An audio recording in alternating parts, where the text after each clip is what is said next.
Buenas, ¿cómo va? Ahí está Raúl, ahí ya entrenando entre algunos compañeros.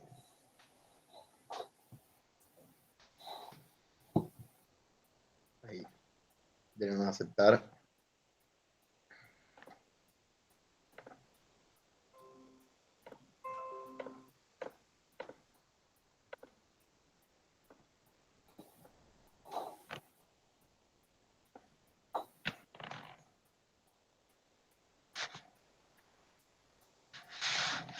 No, ¿te parece, Raúl, que ahora en un minuto te hago una pequeña presentación y arrancás nomás? Cuando vos quieras. Dale, ahí vamos. Acá que hay varios compañeros que están tratando de unirse todavía.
Bueno, vamos arrancando con esta clase de repaso. Primero que nada, bueno, medio segundito, que me siguen mandando para entrar a la clase. Ahí creo que estamos. A ver.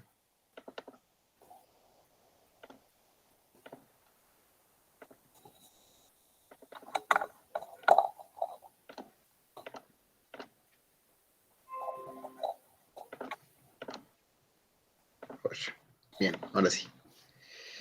Bueno, primero que nada, para nosotros es importante, como saben, agradecerte a vos, Raúl, y a la cátedra por la predisposición de siempre para generar estas instancias de encuentro también y obviamente de repaso para los parciales, que hoy comenzaron justamente, así que imagino que muchos estarán haciendo los últimos ajustes, últimos repasos para poder llegar de la mejor manera y bueno, qué mejor que encontrarnos también en esta ocasión de una forma virtual también, pero que nada, siempre apuntamos a tratar de llenar lo más posible de contenido,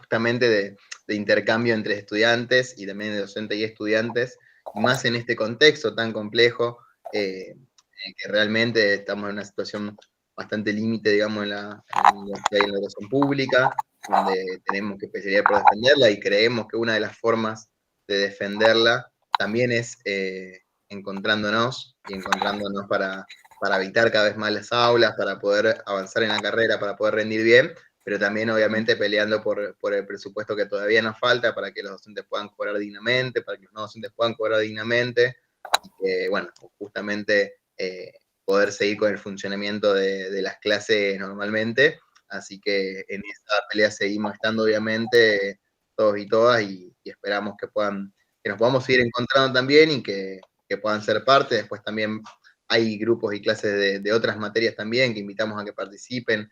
Después, obviamente, también va a haber actividad académica de segundo cuatrimestre. Bueno, cómo podemos llenar de contenido y nuestra universidad, nuestra facultad en particular, y que es un desafío de todos los días, y creo que es colectivo también. Así que, bueno, de vuelta te agradezco, Raúl. Nosotros, por nuestro lado, saben que estamos a disposición de lo que necesiten, ahí en la facu, en la mesita, y obviamente todos los días para defender nuestra educación, para seguir peleando por transformarla en lo que necesitamos que sea, y obviamente por seguirnos encontrando todos los días como todo el año. Así que bueno, gracias Raúl por tu predisposición, gracias a todos chicos por participar también, y bueno, mucho éxito también en el parcial y en los que vengan. Bueno, gracias Mati, como siempre, siempre les digo, esta es una actividad que tiene varios objetivos. Bueno, por un lado sabemos que están los parciales de esta semana y que por ahí hay que ajustar contenidos y demás, pero yo siempre digo que lo más importante de la facultad no pasa por las aulas, pasa por la participación y la defensa de la universidad pública. Así que este espacio es solo un espacio de encuentro, pero yo les pido que habiten la facultad, que estén la mayor cantidad de tiempo posible, más allá del cursado de las materias, y que vean que la vida universitaria corre por otro lado, además de las aulas. Pero bueno, estamos ante un parcial y obviamente con la poca actividad que hubo, los paros y demás, seguro que tendrán algunas dudas.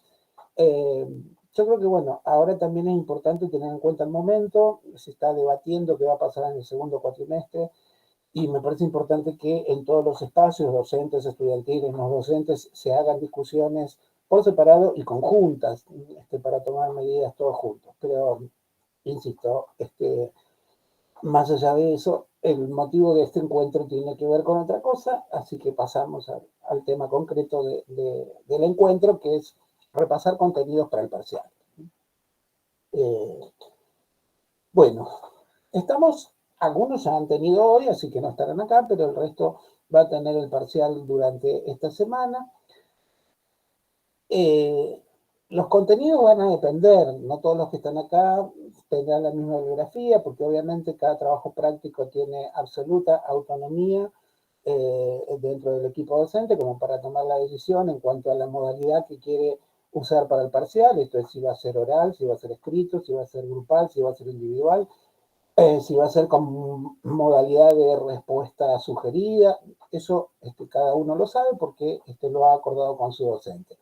Pero más o menos los contenidos unificados para este parcial son, en primer lugar, los tres grandes momentos del proceso de investigación. Pensar la investigación como un proceso implica pensarla como un conjunto sucesivo de actuaciones que el investigador va realizando para llegar a un producto final que es el conocimiento científico. Recuerden que la investigación es una actividad orientada a la producción de conocimiento científico.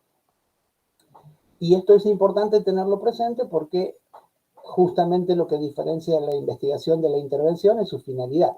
Cuando hablamos de investigación, hablamos de la finalidad de producción de conocimiento. Cuando hablamos de intervención, hablamos de otra finalidad, que es la transformación del contexto, la transformación social.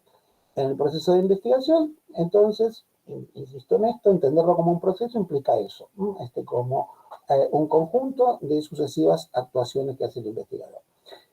Entonces ahora vamos a repasar brevemente cada uno de estos tres momentos, porque más o menos en todas las comisiones están, y en este parcial, se incluye solo lo correspondiente al primer momento, el momento sincrético, que es el momento de inicio del proceso.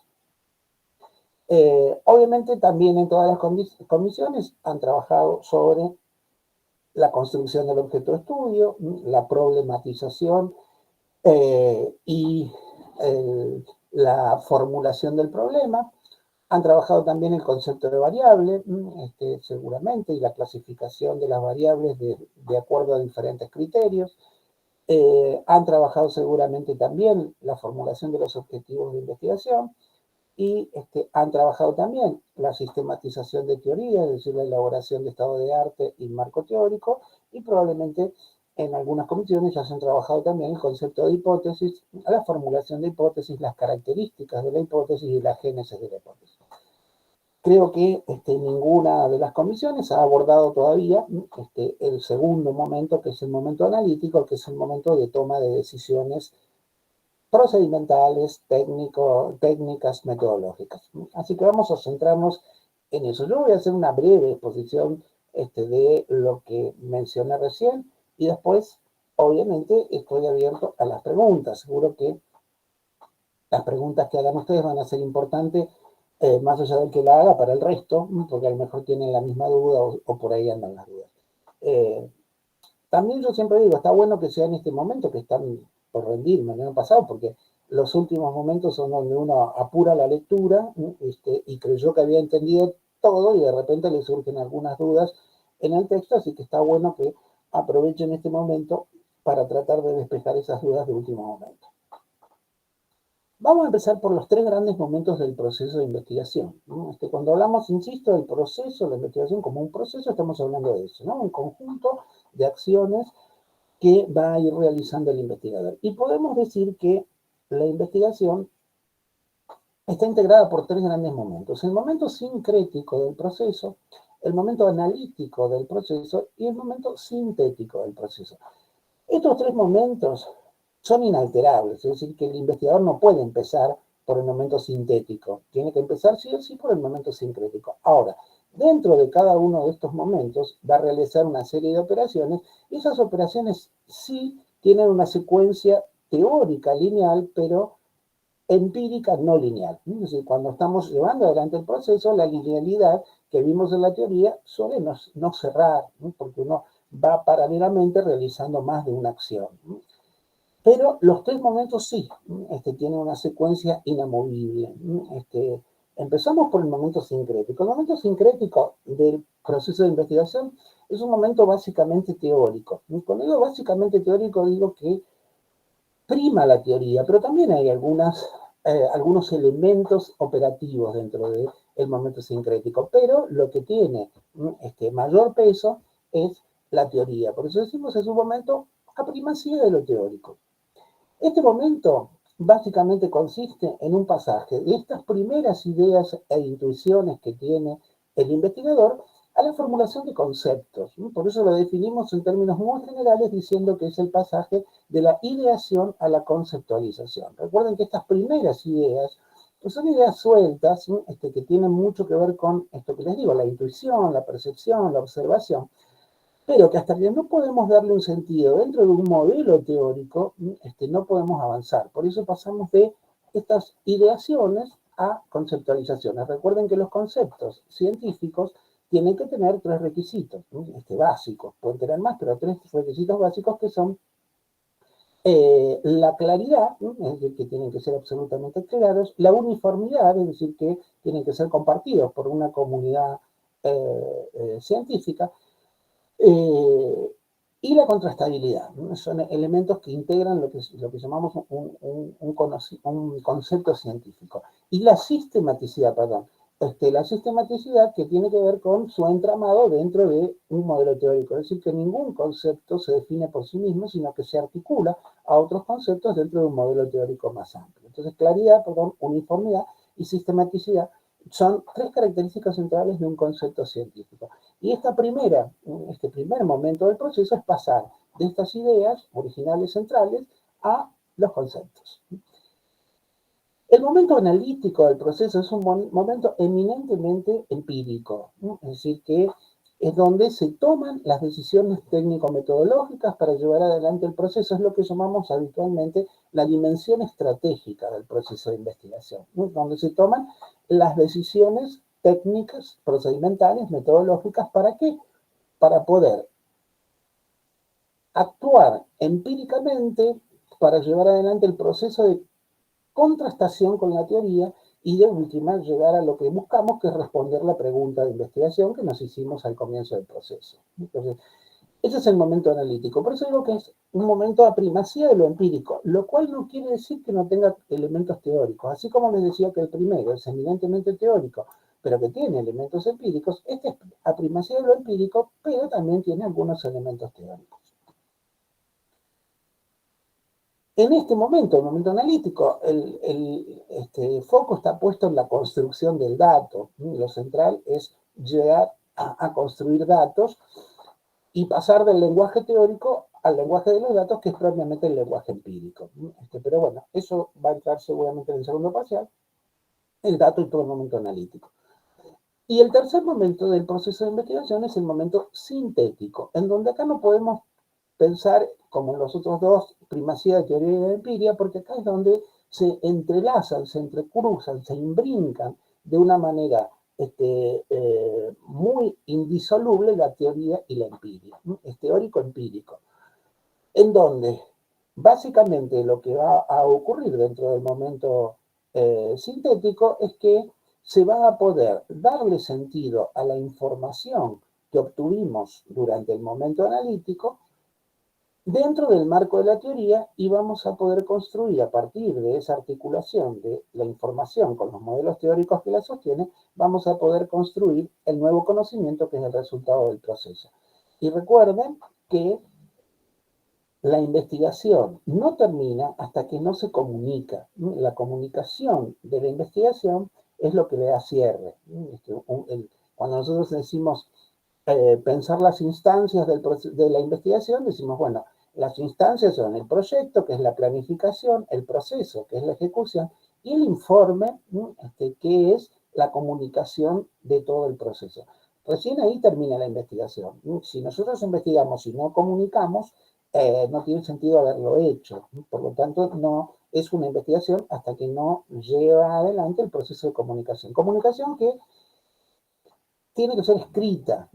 ¿Por qué la necesidad de la escritura? Porque la única forma de poder transmitir estos conocimientos a otros y que avance el proceso es dejándolo por sentado en escrito. La comunicación oral se pierde si no hay un soporte tangible a través de la escritura. No podría entonces mantenerse la línea de investigación y el desarrollo de los conocimientos en las distintas disciplinas, ¿no? Por eso el proceso termina con la escritura. Esto en términos generales es el proceso de investigación. Ahora, si nos centramos en el momento sincrético del proceso, que decía yo antes, que es el punto de partida del proceso de investigación, lo que primero va a llevar adelante el investigador es la construcción del objeto de estudio. Y cuando decimos construcción del objeto de estudio, tiene que quedar claro que los objetos no están dados, ¿no? Los objetos no existen per se en la naturaleza, sino que el investigador los construye en el acto de investigar. En el acto de investigar, el investigador construye su objeto de estudio. La realidad no tiene existencia, o lo que existen son los fenómenos, pero no los objetos de investigación. Los objetos de investigación los construye el investigador. Ahora, la construcción de ese objeto de estudio implica básicamente dos grandes operaciones que ustedes han visto seguramente en el texto de Roxana Inoue, problematizar el nudo argumental de la investigación. Hay dos operaciones centrales que tienen que llevarse a cabo. Por un lado, la focalización, es decir, que cuando nosotros queremos llevar adelante una investigación, que es lo que van a hacer ustedes, lo que están haciendo ustedes dentro de esta asignatura, paralelamente con el desarrollo de los contenidos, están empezando a pensar en un proceso de investigación para o armar la planificación, proyecto, o ejecutarlo y armar el informe. Eso va a depender de los tiempos y la cantidad de jornadas de clase que tengamos. Pero están en esa instancia. ¿Y cómo se lleva adelante esta construcción del objeto? Yo les decía, Roxana Inoue nos marca dos operaciones centrales. La primera es la focalización, es decir, que dentro de la disciplina en la que queremos investigar, tenemos que poner el foco en algún tema, en algún área temática, para poder empezar a informarnos. Y esto también es muy importante. La investigación solo se puede realizar teniendo un amplio conocimiento del tema. Si no tenemos conocimiento, no vamos a poder llevar adelante el proceso. Por eso la focalización nos permite, pues sería imposible leer todo lo que hay en una disciplina. La focalización nos permite centrarnos, por eso va a focalización, ¿no? Centrar en un foco específico como tema o como área temática y empezar la lectura. Empezar la lectura implica recurrir a dos tipos de fuentes. Por un lado, los libros, que son los que sustentan los modelos teóricos desde los cuales se va a parar el investigador. Pero por otro lado, las revistas científicas, que encontramos recurriendo a bases de datos, que son las que nos muestran el estado en el que se encuentra la investigación dentro del tema que nosotros queremos. Entonces, esta primera operación es la de la focalización, que, insisto, nos permite poner nuestra mirada en un tema específico y empezar a emprender el proceso de lectura. La segunda operación es la especificación, es decir que cuando empezamos con esta lectura, que además tiene que ser crítica, reflexiva, ¿no? Sobre los textos y las investigaciones, vamos a detenernos ya en un aspecto particularizado, ya no en todo, y vamos a llevar adelante una delimitación, que es parte de la operación de especificación.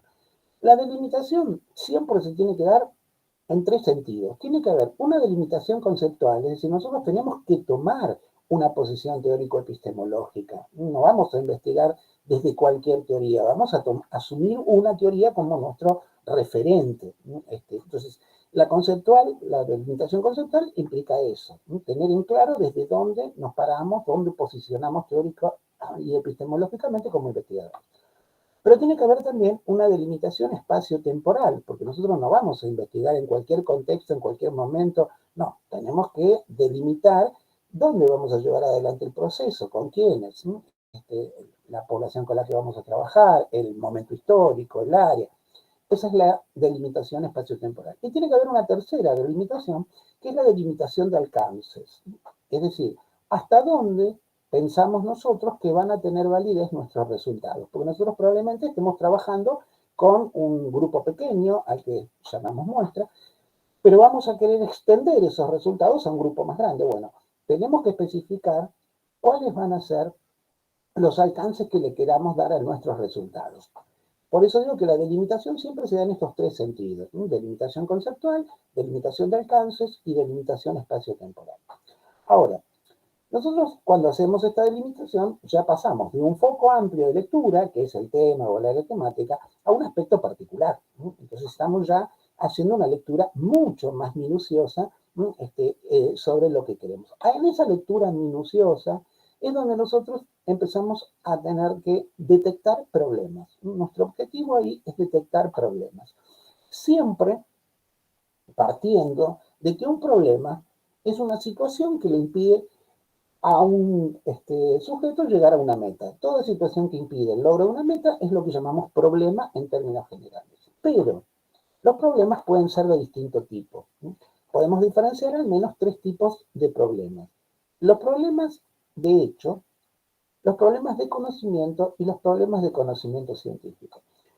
Es muy importante porque yo les digo, el investigador en esa lectura tiene que detectar problemas, pero además tiene que estar seguro que se trata de un problema de conocimiento científico. ¿Por qué? Porque de estos tres tipos que nombramos, de hecho, de conocimiento y de conocimiento científico, los únicos que ameritan el inicio del proceso de investigación son los problemas de conocimiento científico. Entonces, el investigador tiene que estar seguro no solo de que detectó un problema, sino que ese problema que detectó es un problema de conocimiento científico para justificar el inicio del proceso de investigación.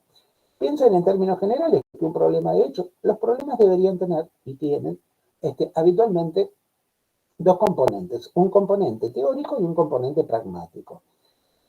El caso de los problemas de hecho son problemas en donde estos dos componentes no están diferenciados. Es decir, que no hay una diferenciación entre el componente teórico cognitivo y el componente empírico.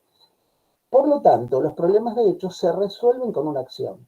Porque cuando digo que hay un componente cognitivo y un componente empírico, quiere decir que uno piensa en el problema, piensa en una posible solución y evalúa consecuencias. Bueno, en el caso de los problemas de hecho, no, porque los componentes cognitivo y pragmático están juntos, no están separados. Entonces, una acción permite resolver el problema. Por lo tanto, no hay que emprender una investigación. ¿Por qué? Porque la investigación tiene una finalidad, que es producir conocimiento. Y para resolver este problema no se necesitan conocimientos. Se necesita llevar a cabo una acción.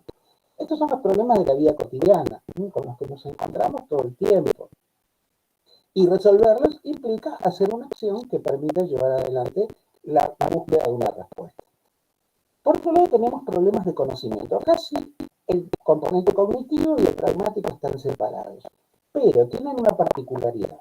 Los problemas de conocimiento se resuelven reestructurando el campo de conocimientos ya conocido, digamos, ¿no? De conocimientos ya a disposición. Es decir, que lo único que tenemos que hacer es reacomodar conocimientos que están a disposición. No tenemos que producir nuevos conocimientos. Estos problemas se resuelven reestructurando el campo cognitivo, el campo de conocimientos. Entonces, habitualmente la mayoría de los autores lo llaman a este tipo de problemas disciplinares, que se presentan en el seno de las disciplinas, pero para resolverlos recurrimos a los conocimientos ya existentes. Supónganse, yo siempre les doy el ejemplo cuando ustedes se reciban, y supónganse que se quieren dedicar a la clínica. Cada paciente que llega va a implicar necesariamente tomar los conocimientos que tienen para ver cómo diagnostican, cómo llevan adelante un procedimiento terapéutico, cuál es el más adecuado, pero necesitan hacer una investigación cada vez que llega un paciente para saber esto. No, van a reestructurar los conocimientos que tienen, pero se les hace un problema. Estos problemas son problemas de conocimiento, no implican el inicio de una investigación, no lo requieren porque los conocimientos ya existentes nos permiten resolverlo. El tercer tipo de problemas son los problemas de conocimiento científico. Este tipo de problemas sí son los que requieren emprender el proceso de investigación. ¿Por qué? Porque son aquellos problemas para los cuales los conocimientos existentes no nos alcanzan. Necesitamos construir nuevos conocimientos para darle respuesta. Por eso decimos que estos son los verdaderos problemas de investigación, los problemas de conocimiento científico. Entonces, el investigador en estas lecturas que viene haciendo, estas lecturas críticas, estas lecturas reflexivas, va a tratar de detectar problemas y va a tener que analizar y estar seguro de que se trata de un problema de investigación para emprender el camino. Ahora, cuando uno está seguro de que se trata de un problema de investigación, ¿cómo lo formula? Enunciando una pregunta. El problema siempre se enuncia a través de una pregunta. Lo que llamamos la pregunta problema, el problema de investigación. Eso es una pregunta a la que el investigador va a tener que darle respuesta. Ahora, cuando se enuncia esa pregunta, el investigador tiene que estar seguro de que esa pregunta es una pregunta que soporta dos tipos de criterios: los criterios sustantivos y los criterios formales. O sea que tiene que analizar la pregunta de manera que estar seguro que cumple con estos dos tipos de criterios. Cuando hablamos de los criterios sustantivos o de pertinencia, decimos, tenemos que estar seguros de que la respuesta a la pregunta sea un conocimiento y no una información. Ese conocimiento tiene que tener la cualidad de novedad, es decir, tiene que ser novedosos, ¿no? Que tiene que ir un poco más de los conocimientos existentes. Pero además tiene que ser de interés para la disciplina, ¿no? O sea, que tiene los criterios sustantivos: producción de conocimiento, novedoso y de interés disciplinario. Y otro de los criterios sustantivos es que esa pregunta tiene que posibilitar la contrastación empírica. Tiene que ser contrastable empíricamente. Esto es muy importante, porque si no es contrastabilidad empírica, no hay posibilidad de la pregunta de una pregunta de investigación. Cuando hablamos de contrastabilidad, que sea contrastable, que posibilite, que permite la contrastación empírica, estamos diciendo que se puede producir evidencia científica para contrastar con la práctica. A eso llamamos contrastación científica. Es decir, que existe la producción de observables. Observables mejor identificadas comparado a la teoría. Y que me dirán, bueno, pero entonces ¿por qué son los elementos? No. Cuando digo que observables, digo, por ejemplo, si ustedes han sacado un temario, los observables, ¿cuáles son las respuestas que se hicieron los observadores? Les pregunto, ¿cuáles son los observables? Lo que dijeron los observadores para preguntar. Tiene que haber posibilidad de un observable para comparar la probabilidad de contrastar empírica. Estos son los criterios sustantivos de pertinencia que tienen la pregunta de elección. Si no tiene criterios, ya la podemos tratar porque no tiene una pregunta correcta. Y por otro lado, tenemos que ver con los criterios formales. Los criterios formales nos dicen que tiene que estar elaborada, es decir, que tiene una pregunta más particular, no una pregunta general. Tiene que ser clara, es decir, no tiene que decir muchas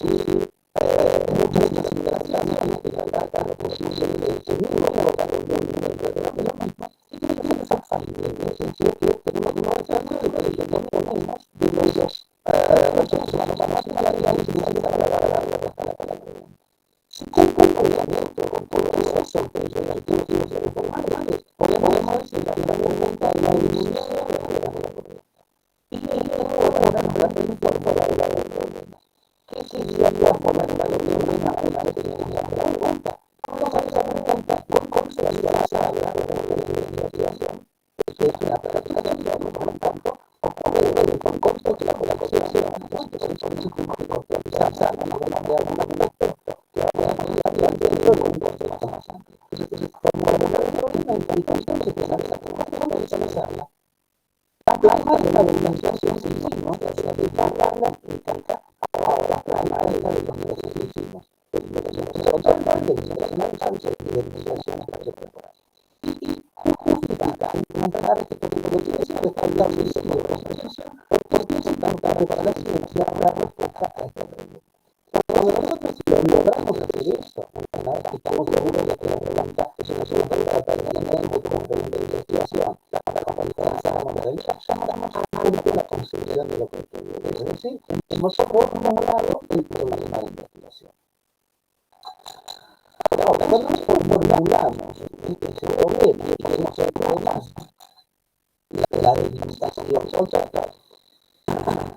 estamos pensando en las categorías conceptuales que nosotros queremos abordar en nuestra investigación. Las categorías conceptuales que nosotros queremos abordar en nuestra investigación son llamadas variables.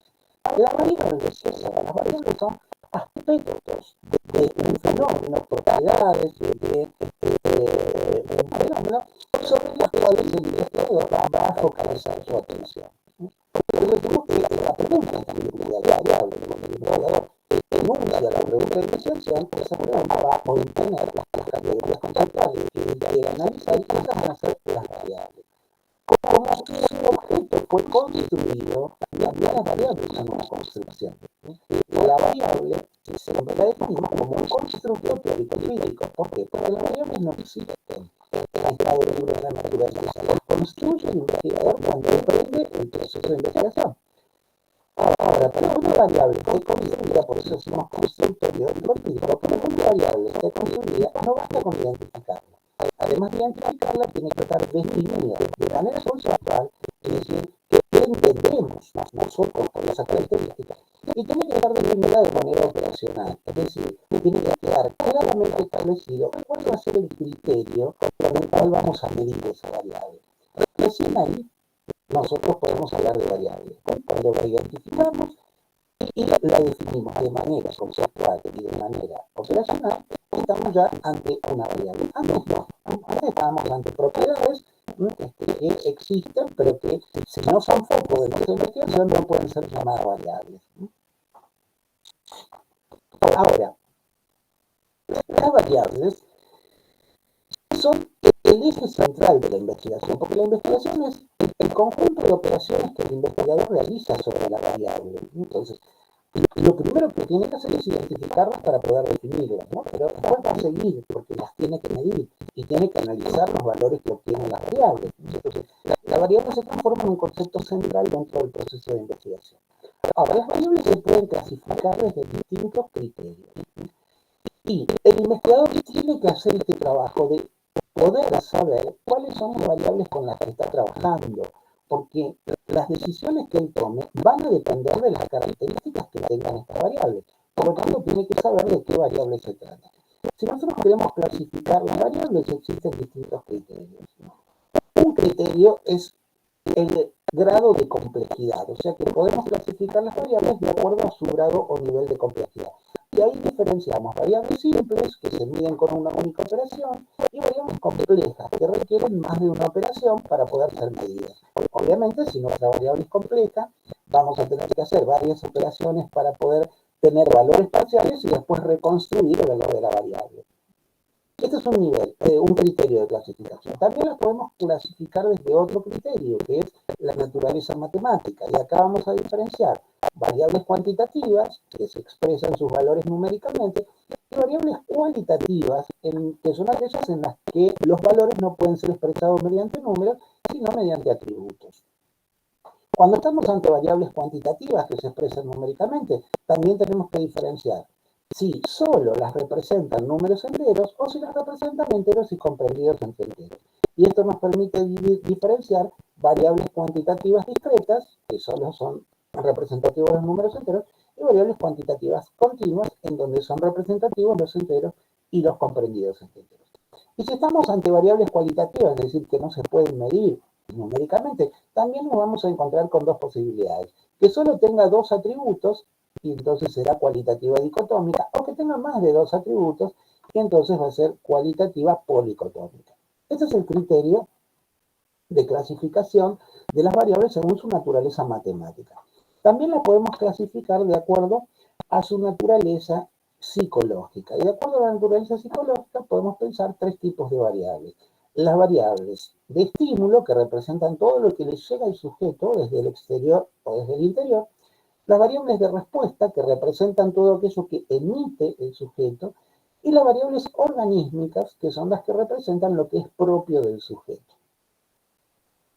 Ese es el criterio de clasificación de las variables según la naturaleza psicológica. Por otro lado, tenemos otro criterio de clasificación de las variables, que es según la escala de medición, porque todas las variables van a ser medidas, pero para medirlas podemos utilizar distintas escalas. Hay variables que admiten una u otra escala, y tenemos que saber entonces cuáles son el tipo de variables que estamos trabajando, qué escala admite para poder diagramar cómo la vamos a medir.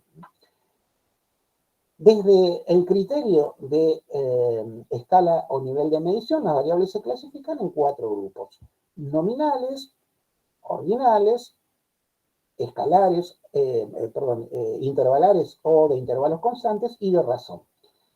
Cuando hablamos de variables nominales, estamos hablando de aquellas variables que solo admiten como operación con sus valores la identificación. Es decir, lo único que podemos saber es qué valor asume la variable, pero después con esos valores no podemos hacer ninguna otra operación, más que darle un nombre, ¿no? Por ejemplo, siempre uno toma las variables más sencillas, digo, religión de los sujetos, y uno dice católico, judío, musulmán, bien, está nombrando los valores posibles. Ahora, ¿puede establecer entre esos valores alguna jerarquía? ¿Puede operar con esos valores? No. Ese es el nivel más sencillo, que es el nivel nominal. Lo único que nos permite es identificar los valores de la variable.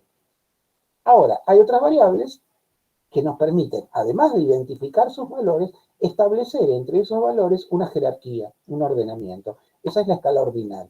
O sea que ya podemos hacer dos operaciones: nombrar, pero además jerarquizar, ordenar. Ahí nos encontramos, por ejemplo, si yo tuviese que tomar como variable el orden de llegada de los automovilistas en la carrera. Uno llegó primero, otro segundo, otro tercero, otro cuarto. Bueno, no solo puedo nombrar el orden en el que llegó, sino que puedo establecer una jerarquía. El que llegó primero va a sacar más puntos que el que llegó segundo, que el que llegó tercero, y así sucesivamente. Ahí tenemos la escala ordinal o jerárquica.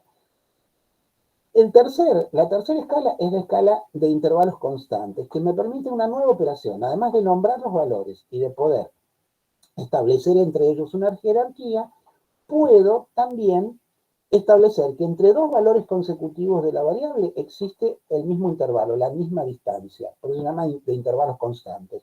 Entre dos valores consecutivos de la variable, la distancia es siempre la misma. Por ejemplo, en el caso que yo les di, entre el primero y el segundo hay un tiempo de diferencia, que no necesariamente es igual que el tiempo de diferencia entre el segundo y el tercero. Esta es la escala ordinal. Jerarquizo, pero no puedo establecer valores constantes, valores iguales. En cambio, si yo tomase como variable la altura o la edad, yo puedo establecer entre dos valores consecutivos de la variable la misma distancia. De 1 año a 2 años hay la misma distancia que de 2 a 3, que de 3 a 4. Pero ya no solo puedo nombrar y establecer jerarquía, sino que además puedo establecer que entre dos valores consecutivos de la variable existe la misma distancia.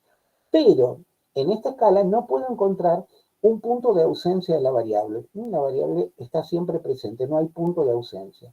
En cambio, por eso existe una cuarta escala, que es la escala de razón. En la escala de razón yo puedo determinar nombre, jerarquía, intervalos constantes, pero además puedo determinar cero absoluto, es decir, punto de escala en donde hay ausencia de la variable. Esa es la escala de razón. Bueno, por ejemplo, el caso que yo les daba recién de la altura. la altura más que intervalar es de razón, ¿no? Porque yo puedo decir, bueno, la altura de un sujeto, 20 centímetros, 40 centímetros, 90 centímetros, 1,5 metros. Puedo nombrar, puedo establecer jerarquía, más alto, más bajo, puedo establecer intervalos constantes de 1,40 a 1,41 en la misma distancia que 1,41 a 1,42 y así sucesivamente, pero además puedo encontrar un cero absoluto. Cero altura quiere decir que no existe la variable altura. A eso le llamamos escala de razón, donde puedo encontrar un cero absoluto, es decir, un punto de escala donde la variable no esté presente. Y el último criterio para clasificar las variables es el criterio de clasificación según la función que cumplen las variables en la investigación. Ahora bien, este criterio solo cobra sentido cuando estamos llevando adelante una investigación experimental. No así cuando se trata de investigaciones no experimentales u observacionales. ¿Por qué? Porque en ese caso, en una investigación no experimental, el investigador observa, analiza, interpreta, pero no interviene activamente en el fenómeno. Perdón, antes de seguir, porque pregunta Francesca, sí, Francesca, efectivamente la edad es una variable que entra dentro de estas mismas características, ¿no? La escala de razón, porque 0 edad quiere decir que no existe, 0 años es ausencia de la variable edad, efectivamente. Muchas gracias. No, por favor.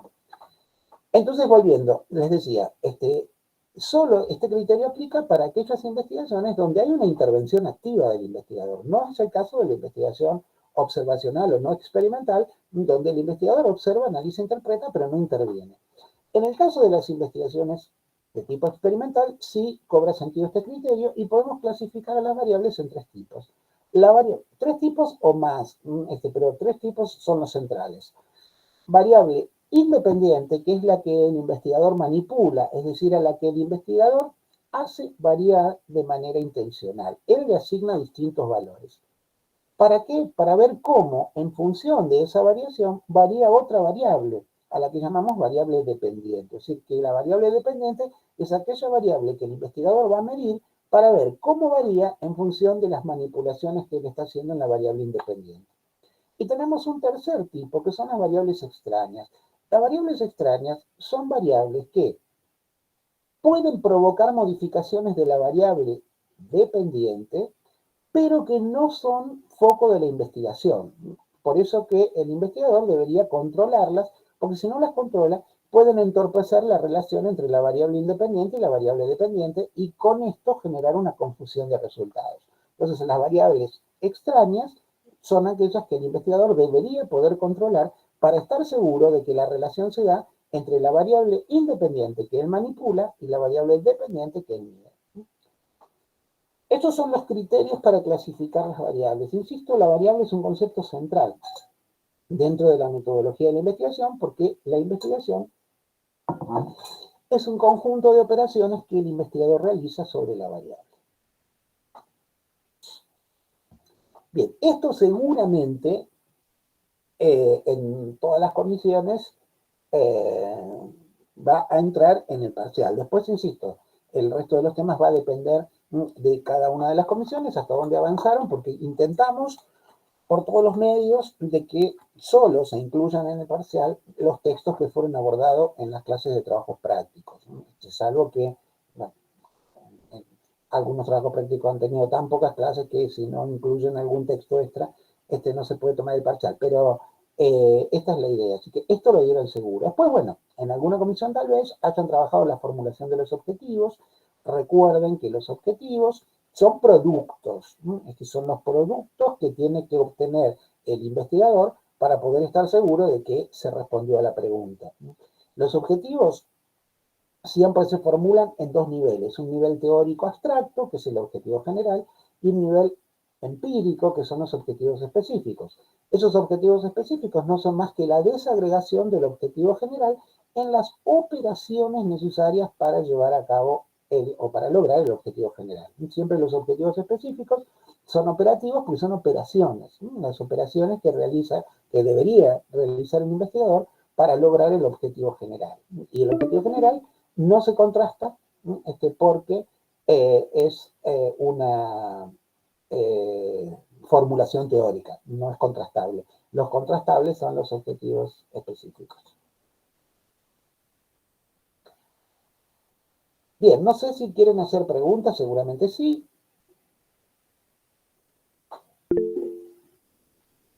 Sí, Marcela. Estás muteada, Marcela. Hola, profe, gracias ¿Cómo le va? por el apoyo. Un ejemplo de un objetivo específico, Por ejemplo, supóngase, siempre va a depender del objetivo general, ¿no? Pero supóngase, para poder determinar los objetivos específicos, yo tengo que tener primero el objetivo general. Porque, insisto, los objetivos específicos son las operaciones que necesito realizar para lograr el objetivo general. Supóngase que yo quiero hacer una investigación para ver si existe relación entre la, qué sé yo, comprensión de los conceptos y la modalidad de abordaje áulico del concepto. Digo, bueno, yo quiero ver si hay una relación entre la modalidad de abordaje áulico y el nivel de aprendizaje de los estudiantes. Entonces, ¿cuál va a ser mi objetivo general? Mi objetivo general va a ser el describir posibles relaciones entre la modalidad de desarrollo áulico y el nivel de aprendizaje de los estudiantes. ¿Cómo desagrego eso? Y yo tengo que, primero, identificar el grado de comprensión de los estudiantes. Después tendré que indagar sobre las modalidades de desarrollo áulico del tema.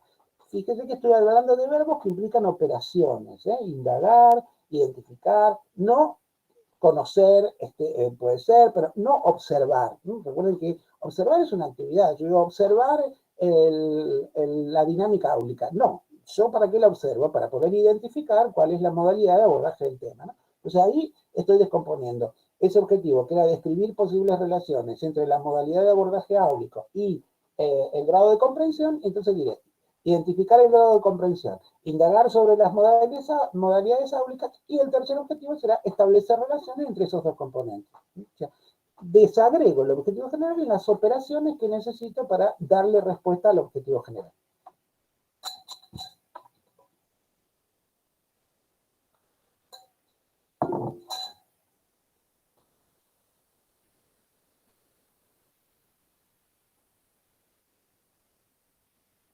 Lisandro, sí, las variables siempre son constructos, sean independientes, dependientes, extrañas, la variable siempre es un constructo teórico empírico. Cuando el investigador va a llevar adelante una investigación experimental y manipula una variable y mide cómo varía la otra, él las construyó en su investigación, también en su investigación él va a determinar cuáles son los aspectos que podrían influir en la relación. O sea que también está construyendo las variables extrañas, efectivamente.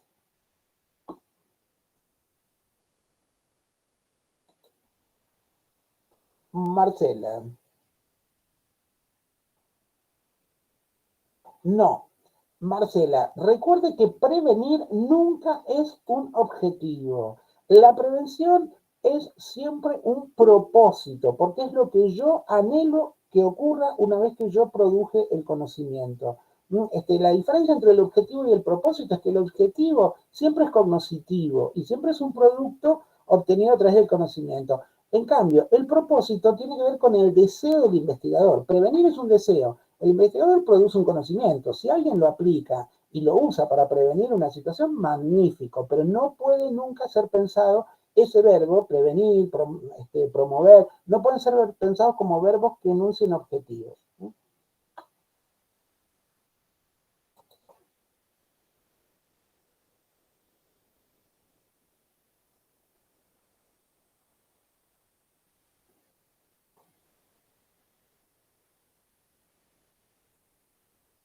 Perdón, estoy acá leyendo lo que aparece en el... Porque esto de que no hablen a mí me perturba. Paloma, bueno, en la comisión de Paloma trabajaron las unidades de análisis, que en otras comisiones no, por ejemplo en la mía no llegamos a ese texto, y pregunta que no entiende por qué el tamaño de la muestra, a ver qué me acuerdo bien que preguntó, se relaciona o cambia según el nivel de confianza. Cuando nosotros Cuando nosotros vamos a seleccionar, primero es importante, bueno, esto insisto, no todos seguramente tienen este texto en el parcial. Cuando nosotros trabajamos con una muestra, sabemos que esa muestra es una parte, un subgrupo que integra una población. Es decir, que nosotros queremos, cuando hablábamos antes de limitación de alcance, bueno, queremos darle alcance a los resultados para un grupo, pero no podemos trabajar con todo el grupo, entonces trabajamos con un subgrupo que llamamos muestra. Ahora, esa muestra se puede elegir según dos criterios, la representatividad o la profundidad. Cuando nosotros pensamos en el criterio de representatividad, ¿qué estamos diciendo? Que queremos trabajar con un subgrupo de una población, pero que sea representativo. Por lo tanto, lo primero que vamos a tener que determinar es qué tamaño tiene que tener ese subgrupo para que los resultados tengan alcance para toda la población. Ahora, ese tamaño no es un tamaño proporcional, es un tamaño estadísticamente proporcional. ¿Qué quiere decir esto? Que yo tengo que estar seguro, tengo que tener confianza de que los resultados que obtuve en la muestra son válidos para la población. Por lo tanto, si yo quiero tener un alto nivel de confianza, voy a tener que tener un tamaño más grande en la población, porque cuanto más grande sea, en la muestra, cuanto más grande sea la muestra, más seguridad me va a dar de que puedo extender los resultados a la población. Supónganse que yo tengo 1000 sujetos y trabajo con 30. Y yo puedo decir que, bueno, si estos 30 fueron elegidos por un criterio estadístico, podría llegar. Pero si yo tengo 100 o 200, puedo estar más seguro, tener más confianza de que los resultados que obtuve en la muestra sean válidos para la población. Por eso siempre el tamaño de la muestra va a depender del nivel de confianza con el que yo quiero trabajar. Cuanto más confianza quiero tener de que mis resultados van a ser válidos para la población, más grande debería ser el tamaño de la muestra. Profesor, Sí, perdón, sí. acá. Disculpe, a mí no me queda del todo claro los pasos en el planteamiento del problema de investigación. O sea, se formula la pregunta que debe No se cumplir formula, la pregunta se enuncia. ciertos Yo primero criterios. enuncio la pregunta, después formulo el problema. Claro, ¿cómo es el pasaje de enunciar la pregunta que tiene que cumplir esos criterios? Se formula después, una vez que esa pregunta cumple con los criterios, ¿cómo es el pasaje para formular el problema? Se contextualiza, Efectivamente, yo tengo tiene que, que tener. esa pregunta que ya garanticé que cumple con todos los requisitos, la tengo que contextualizar. ¿Qué quiere decir? Yo tomé un aspecto, pero ese aspecto no está separado de un contexto más amplio. Entonces, la formulación del problema implica necesariamente contextualizar. Además de contextualizar, cuando yo Es, seleccioné ese aspecto, es yo más tengo que reducido que la pregunta, ¿cómo? digamos. Es más específico el planteamiento de problema que la pregunta, Exactamente, la pregunta simboliza el problema, pero no formula el problema. La claro. formulación del problema queda cuando yo contextualicé, es decir, ubiqué ese aspecto dentro del contexto más amplio, delimité con precisión y de manera explícita, porque yo hice una delimitación para quedarme con un aspecto, pero la hice sin tener que explicitarla. Ahora tengo que explicitar, es decir, tengo que delimitar conceptualmente, delimitación de alcance y espacio temporalmente. Y también tengo que fundamentar, tengo que dar cuenta de por qué es importante darle respuesta a esta pregunta. Cuando yo haga todo esto, recién ahí formulé el problema, es decir, pasé de la enunciación del problema a la formulación del problema. Ajá, y el paso con la construcción del objeto de Ahí estudio, también, cuando formulé el problema, quedó construido el objeto de estudio. o sea que con la pregunta y la formulación del problema se construye el objeto. Efectivamente, cuando yo construí mi objeto, cuando logré enunciar una pregunta y formularla como un problema. Ahí construí mi objeto de estudio. Listo. Gracias, profesor. ¿No? Profe, Sí. perdón, se está por terminar la llamada. Si quedan un par de consultas, quedan 6 minutos. Armamos otro link Bueno, para pasarnos ahí. No sé qué les parece. No sé qué te parece. sí, yo no tengo problema. Un rato más tengo. Dale, bueno, ahí pasamos el otro link. Entonces sí nos conectamos a ese. Dele, pero Luz, ¿me lo manda por mail así no tengo que andar haciendo todo? Bueno, dale, ahí le digo. Igual creo que lo vamos a pasar acá por el chat. Ah, perfecto. Para que Si lo nos pasan ahí, pasemos ya nos directamente. metemos directamente. Ahí lo veo. Bueno, entramos entonces a este nuevo. Ahí está, entre nomás.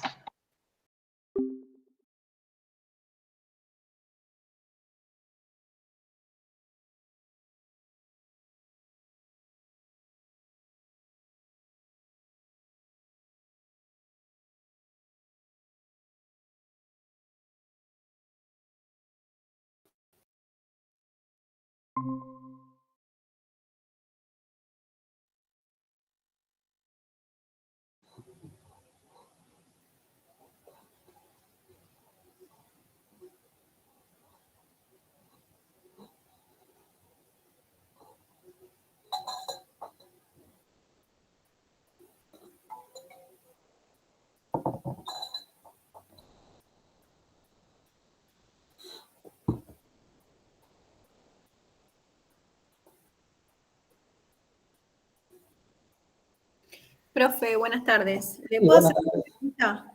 En mi comisión se dio no lo pudimos leer bien, pero nos dio para estudiar el marco teórico, el capítulo 4. Sí. Quería saber cuáles son los puntos más importantes. Básicamente, ¿cuál es la función que cumple el marco teórico? Cuando nosotros estamos pensando el momento sincrético, que decimos que es un momento teórico, a primacía de lo teórico por sobre lo empírico, lo que estamos diciendo es que en ese momento es donde el investigador tiene que dar cuenta de su grado de conocimiento y de su grado de actualización. El estado del arte sirve para dar cuenta del grado de conocimiento, pero del grado de actualización, perdón. Pero el marco teórico es el que nos permite dar cuenta de nuestro grado de conocimiento.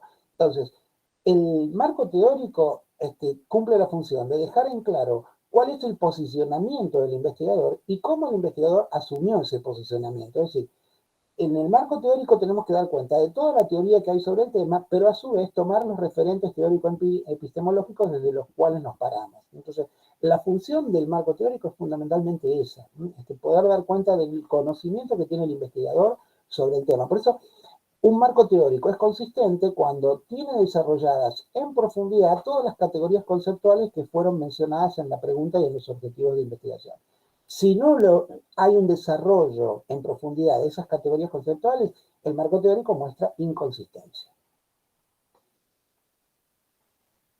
Gracias.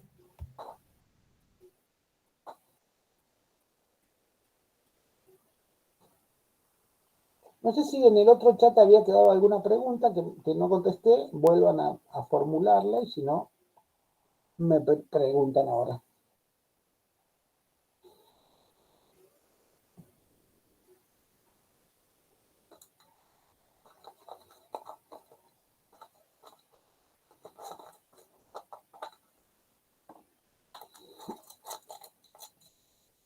Bien, ¿alguna otra duda que les haya quedado que no les permita dormir?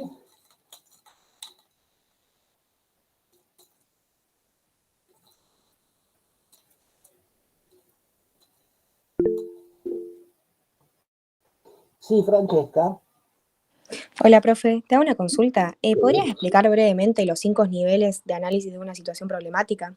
No, El ontológico, no se lo psicológico. voy a explicar porque no tiene demasiado sentido, pero porque digo, es parte del texto, pero no es lo central del texto. Cuando hablamos de los niveles del problema es porque el investigador tiene que tener en cuenta a la hora de formular, enunciar la pregunta y formular el problema, el nivel ontológico, el nivel lógico, el nivel metodológico, pero no se haga problema, no profundice en eso que no va a entrar. Bueno, profe, gracias. No, por favor. Profesor, ¿y el texto de Juni Urbano no lo desarrolló? ¿Tampoco le da mucha importancia? ¿O? Básicamente, en el texto de Juni Urbano lo importante es tener en claro los 3 grandes tipos de conocimiento y las características fundamentalmente del conocimiento científico. Recuerden que Juni Urbano, el texto ese es más bien introductorio para recordar lo que viene en otras asignaturas sobre el conocimiento religioso, el conocimiento vulgar y el conocimiento científico, y cuáles son las características centrales del conocimiento científico, porque la investigación científica apunta a la producción de conocimiento científico. Entonces tenemos que poder determinar con precisión cuáles son las características del conocimiento científico, pero no es tampoco uno de los textos centrales porque nos centramos más en el proceso de investigación, aunque ese texto es introductorio y lo que tienen que tener en claro son las características del conocimiento científico.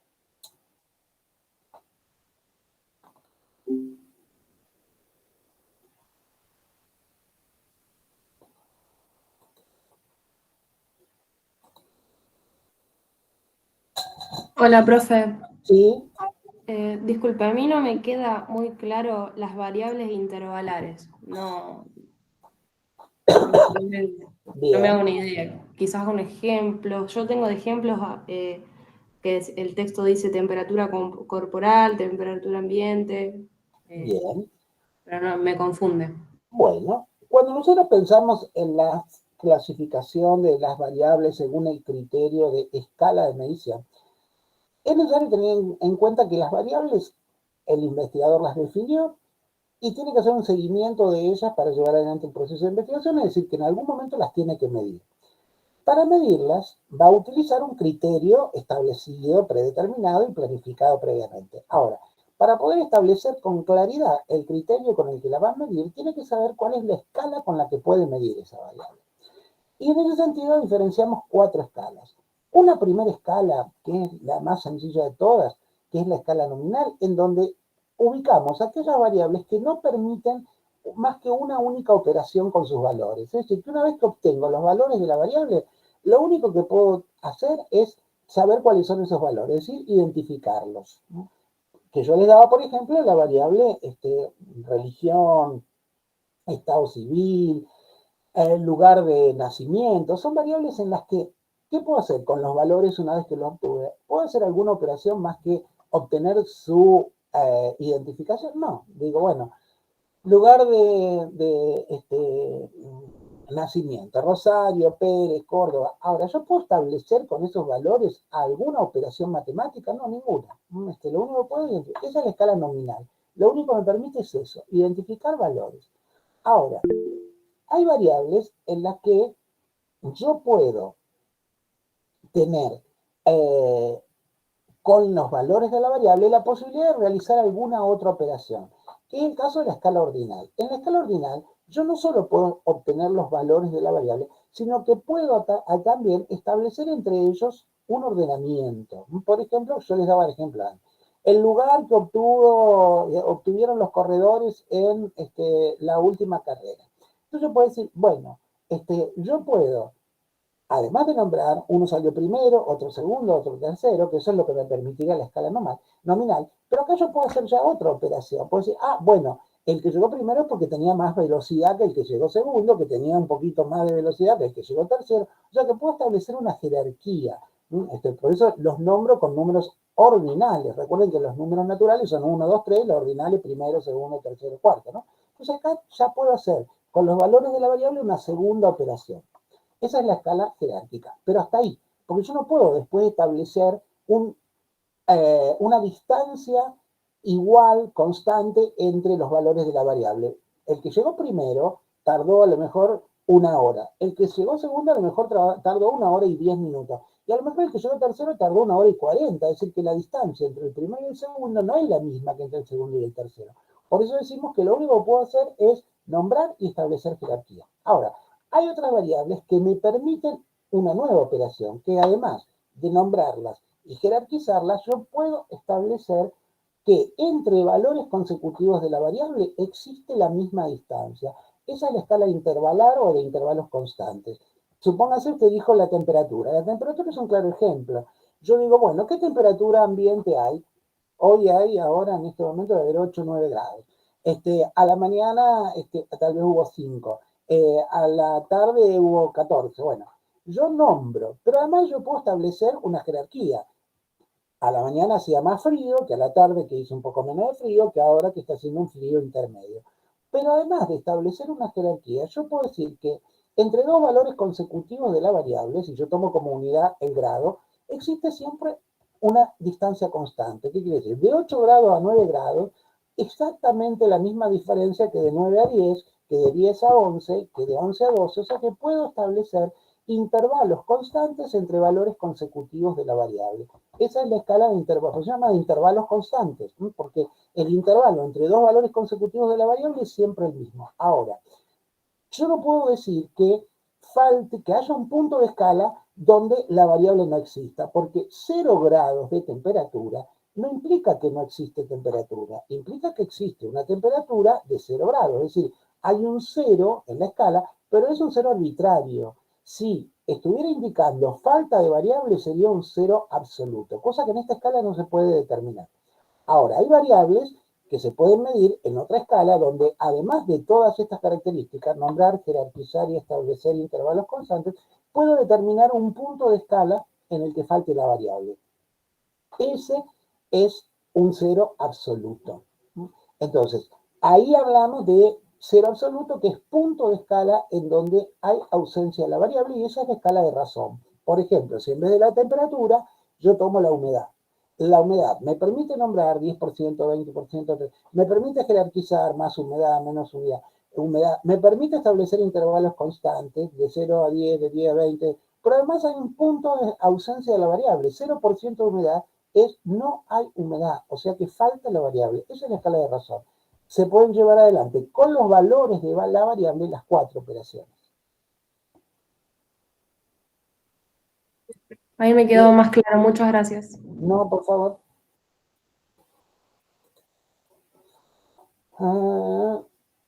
Sí, vale. Del texto del marco teórico, insisto, lo importante es que tengan en cuenta cuál es la función que cumple el marco teórico dentro de la investigación, ¿no? O sea que tenemos que tener en claro que cuando armamos un marco teórico, lo que tenemos que dar cuenta a quien lo lee es que nosotros tenemos un amplio conocimiento del tema y que el marco teórico va a resultar consistente siempre y cuando desarrolle en profundidad todas las categorías conceptuales que fueron mencionadas en la pregunta de investigación y en los objetivos. Y cuando digo que los desarrolle de manera profunda, quiere decir que tenemos que tener en cuenta los distintos posicionamientos teóricos que existen en relación al concepto y tenemos que tener en claro cuál va a ser la posición teórica que nosotros vamos a asumir. ¿No? O sea, que dar cuenta de todo lo que se ha dicho sobre ese tema, pero tomar nosotros una posición teórica específica. Por eso es referencial, además de ser marco conceptual, es referencial. El marco teórico es conceptual y referencial. Conceptual porque da cuenta del concepto, los conceptos que trabajamos en profundidad y desde las distintas miradas, y referencial porque deja establecido cuáles son las, cuál es el posicionamiento teórico del investigador.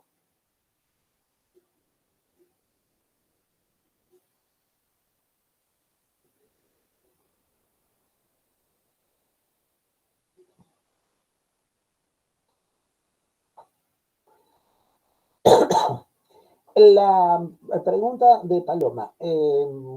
Sí, Paloma. ¿Cómo se puede pensar la relación entre universalidad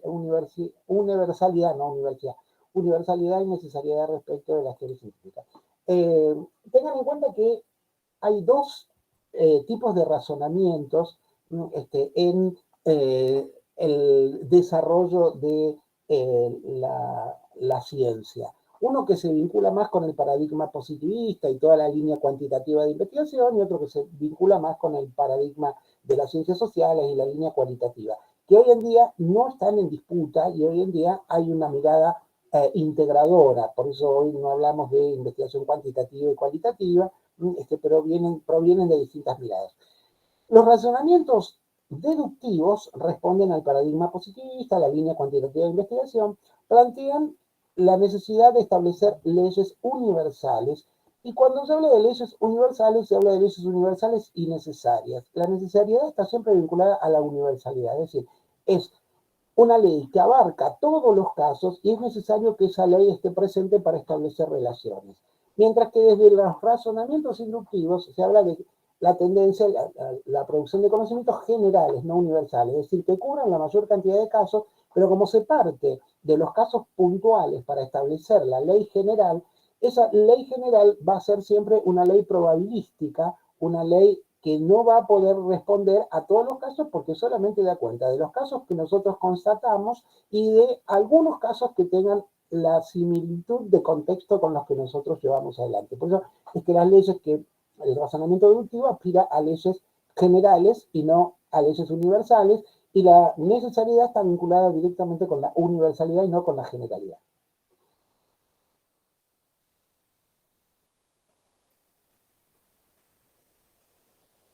Felicitas que pregunta cuáles son los puntos más importantes del texto sobre el diseño.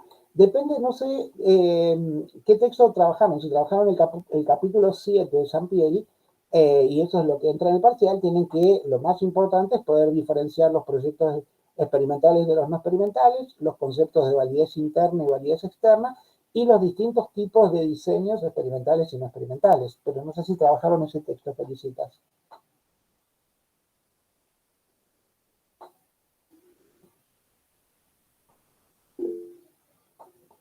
Bien, ahí ese texto es un texto en el que lo primero que hace Sampieri es diferenciar los diseños experimentales y no experimentales de acuerdo a la participación o no del investigador dentro en la investigación, ¿no? Cuando hay manipulación de variables, hablamos de proyectos experimentales, y si no, de observacionales, que son, insisto, como decía antes, donde el investigador no opera, no actúa de manera activa en el proceso, es decir, que observa, analiza, interpreta. Los diseños experimentales, a su vez, se pueden clasificar de acuerdo a su grado de validez interna. La validez interna es la seguridad que tiene el investigador de que los efectos sobre la variable dependiente son producto de la manipulación de la variable independiente. Y de acuerdo a ese nivel de validez interna, obviamente para lograr validez interna se requieren dos características centrales, que es la existencia de grupos de comparación y la equivalencia entre grupos. De acuerdo a eso, los diseños experimentales se clasifican en preexperimentos, cuasi-experimentos y experimentos puros. Los cuasi-experimentos tienen una validez interna media, los preexperimentos baja, los experimentos puros alta. ¿Por qué? Porque los preexperimentos no cumplen con ninguna de las dos condiciones de validez interna, los cuasi-experimentos cumplen con una, mientras que los experimentos puros cumplen con dos. Ahora, dentro de cada uno de esos tres tipos existen distintos. Puede ser, en el caso de los preexperimentos, solamente con postprueba y un solo grupo, o puede ser con preprueba, postprueba y un solo grupo. En los cuasi-experimentos se trabaja con grupos intactos, pero con dos. Por lo tanto, hay existencia de más de un grupo, pero no son equivalentes. Y también puede hacerse con postprueba solamente, con preprueba y postprueba. Y en el caso de los diseños de experimentos puros, la validez interna es alta porque hay grupos de comparación y esos grupos son equivalentes. Y ahí tengo distintas opciones. El diseño de postprueba y grupo control, el diseño de postprueba, preprueba y grupo control, el diseño de 4 grupos, el diseño de Solomon, el diseño de series cronológicas múltiples y el diseño factorial. Y por el lado de los no experimentales, donde no hay manipulación de variables, tengo transversales y longitudinales. Los transversales implica aplicación de instrumentos de medición en una instancia sola, los longitudinales, seguimiento de proceso, por lo tanto, aplicación de instrumentos en más de una instancia. Los transversales se clasifican, a su vez, de acuerdo a los objetivos, en exploratorios, descriptivos, correlacionales o explicativos. Los correlacionales causales son los explicativos y los correlacionales no causales son los correlacionales a secas. Y los explicativos, a su vez, pueden ser analizando la relación de causa-efecto, partiendo de la causa y llegando al efecto, que son prospectivos, o partiendo del efecto para llegar a la causa, que son retrospectivos. Y los longitudinales pueden ser siguiendo a todo un grupo, y en ese caso son de tendencia, siguiendo a subgrupos con características similares, y son de grupos homogéneos o cohortes, o siguiendo a sujetos, y son de paneles. Eso en términos muy, muy generales, pero eso es lo que tienen que tener en claro en ese texto.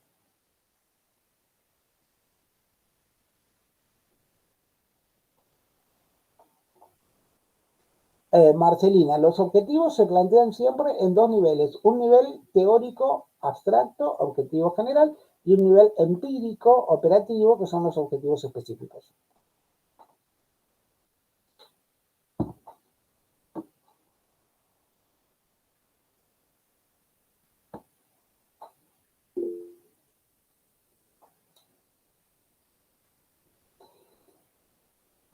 Bien, ¿alguna otra pregunta?